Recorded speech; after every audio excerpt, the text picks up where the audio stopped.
Another day, another basketball stories na naman ang pagkukwentuhan natin.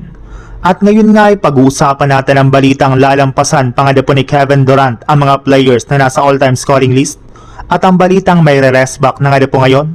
sa Los Angeles Lakers. Nalampasan na nga po nung nakarang araw ni Kevin Durant si Michael Jordan pagdating sa ikalimang pwesto sa may pinakamaraming nagawang puntos sa history ng NBA. At inamin nga po niya dito na kahit man nalampasan na nga po niya si Jordan ay hindi pa rin nga po siya maikukumpara dito since mas malaki pa rin nga po ang impact ni Michael Jordan sa basketball.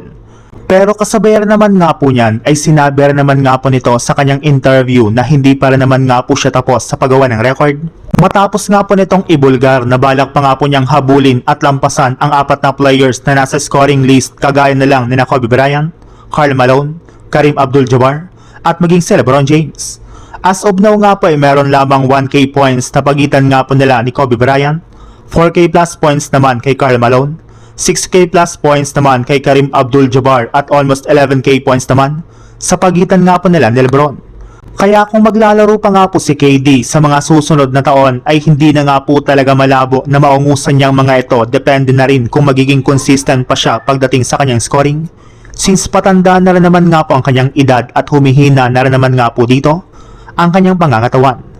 Sa ibang balita naman, bagamat man nga po aminado ang Lakers na masyadong kinontrol ng mga referee ang kanilang game kahapon laban sa Pistons, ay wala na rin naman nga po sila ditong magagawa kundi tanggapin ang kanilang pagkatalo at mag-focus na lang sa kanilang natitirang 10 games.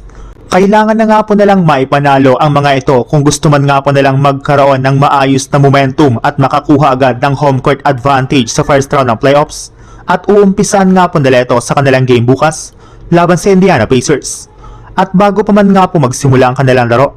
ay inanunsyo na nga po ng Lakers na nakalista na nga po sa kanilang injury report bilang questionable ang kanilang mga player na sina Ado Tiero at Rui Hachimura dahil sa kanilang mga injury, habang nakalista rin naman nga po dito bilang doubtful si Marcus Smart.